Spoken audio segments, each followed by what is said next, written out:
पण आज संविधान दिवस आहे हे सगळ्यांना माहिती आहे. कुठल्या पण महापुरुषाने कुठल्या विशिष्ट जातीसाठी काम नाही केले आणि त्याच्यामध्ये स्त्रियांसाठी ज्यांनी काम केले ते माझ्यासाठी पुनर्जन्म देणारं व्यक्तिमत्व आहे. मग ते महात्मा फुले तर आहेच, ज्यांनी शिक्षण दिलं. त्यानंतर रघुनाथ कर्वे ज्यांनी संतती नियम देऊन स्त्रियांचं आयुष्य सुकर केलं. आणि तिसरे म्हणजे जे कायमच ज्यांना पिढ्यानपिढ्या त्यांचं ऋण फिटणार नाही असे डॉक्टर बाबासाहेब आंबेडकर, ज्यांनी हिंदू कोड बिल म्हणजे आज मला शोकांतिका आहे की मी जेव्हा जय भीमचा नारा लावला तेव्हा मला पोलीस स्टेशनला घेऊन येणारी जी महिला होती तिला पण म्हटलं, बाई आज तुझी वर्दी घालून मला घेऊन चालली ना पोलीस स्टेशनला, हे पण त्या बाबासाहेबांची कृपा आहे बरं तुझ्यावर. मला हसायला आलं, मी अजूनही आनंदी आहे, मला काही वाईट वाटत नाहीये.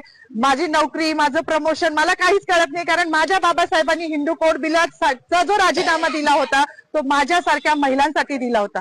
त्याला माहिती होतं का भविष्यात माधवी जाधव जन्माला येणार आहे नाशिकमध्ये आणि ती माझ्या अस्तित्वासाठी लढणार आहे, नव्हतं माहिती. पण आमचं अस्तित्व निर्माण व्हावं, आज ज्या बसल्या आहेत ना तिकडे मंत्रिमंडळात डोक्यावर पदर घेऊन निवडणुकीपुरत्या, त्या पण बाबासाहेबांच्या जीवावर बसल्या आहेत.